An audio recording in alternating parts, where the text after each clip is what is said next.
Are you feeling like you need a little end of summer, early fall reboot? I mean, kids are back in school, things are changing over. Maybe it's time to get a little healthier, huh?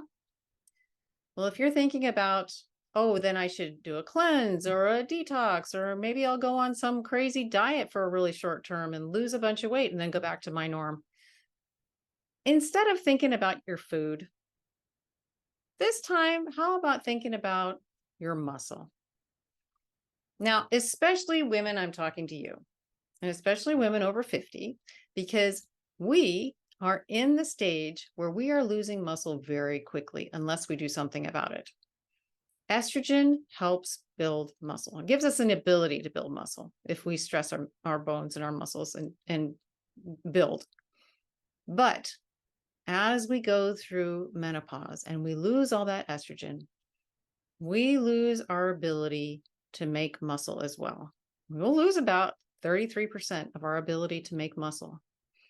And that means that we have to work very, very hard to keep and even hopefully grow the muscle mass we have. And it's not just about looking good. Tone is great, looking good is great, but you know what else it does? It lowers your risk of dying. Your risk of all-cause mortality goes down when you have more muscle. Now, why would that be? Well, if you think about it, muscle pulls energy in out of the blood. These mitochondria are going to burn it up. So the cell says, hey, let's pull that stuff in here. Let's leave it in here so we can use it up. And muscle effectively is a glucose sink. When it comes into your blood, it can get shuttled into your muscle cells if indeed you are using them and creating the need for them to keep pulling more in. If you never use them, they're not going to pull much energy in because they're going to say, I don't really need that energy. I'm not really being used that much.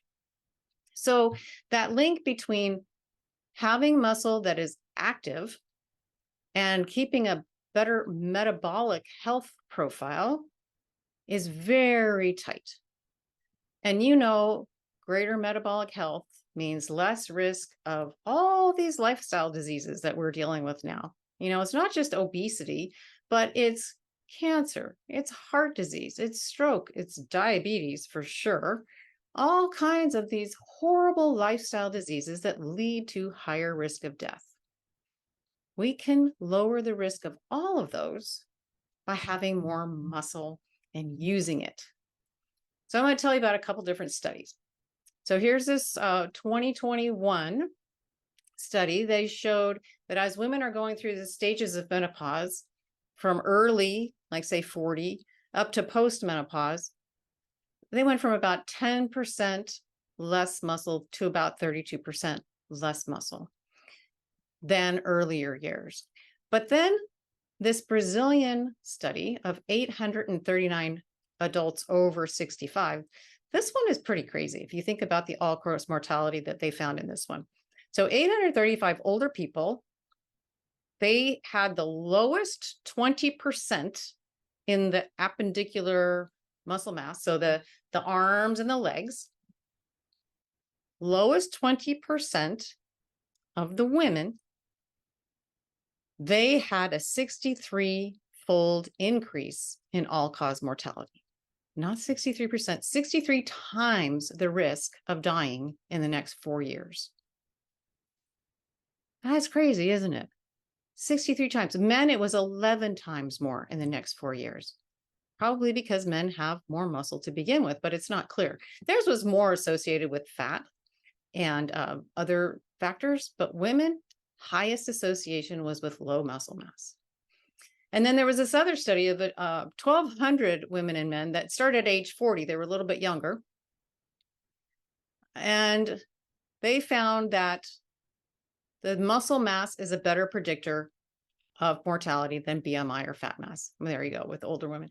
And the number of bouts of exercise that you need to keep that muscle mass, it doesn't have to be this crazy, every day you're doing something. You could be as little as 2 times per week to get this reduced risk of death. Just as long as you're maintaining your muscle, right? You want to train hard, build the muscle, keep it, and you will lower your risk, all-cause mortality risk. The other thing I wanted to mention is the bones. We have metabolic health and then we have bone health. We know that bones can be built by impact. You can run, you can do things that are impacting, jumping rope and things like this with your legs.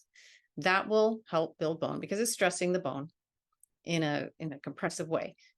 You can also stress bone by pulling on it with muscle. So when you contract your muscle really hard, it's going to pull on the bone, and that bone is going to respond by making itself stronger. That's what our body does. It responds to stresses, to forces, to things that we are demanding that it do. So when you pull on that muscle really hard when you're lifting weights, that bone really hard, you are going to build the strength of the bone. And we know what happens if you have low bone density. If you fall, if you break a hip, spine, femur, if you end up in the hospital, there's a good chance that you're not going to come out. And if you do come out, what happens? Mentally, now you're scared and you don't want to fall again. So you don't push yourself as hard as you used to. And that starts this negative spiral of weaker and more timid and not staying on top of things like you would have more aggressively if you had never fallen and broken anything in the first place.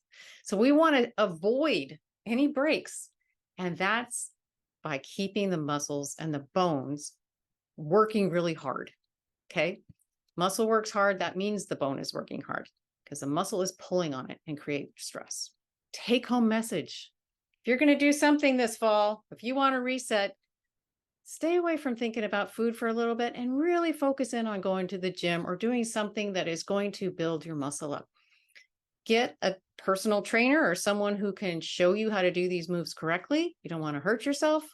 If you're new to the gym, of course, you want to start slowly and build up. If you're already a gym goer, try increasing your weight, dropping your reps, increasing your weight so that you can really put some stress on the bone for sure, pulling, and then also on the muscle to grow because it will respond, but you have to push it really hard because we don't have that estrogen anymore that's helping us to build as much as we used to. So it's a little bit tougher to build up. Okay, that is my thought for tonight. I hope that you take it to heart, think about how you're going to get yourself stronger, and I'll see you again soon.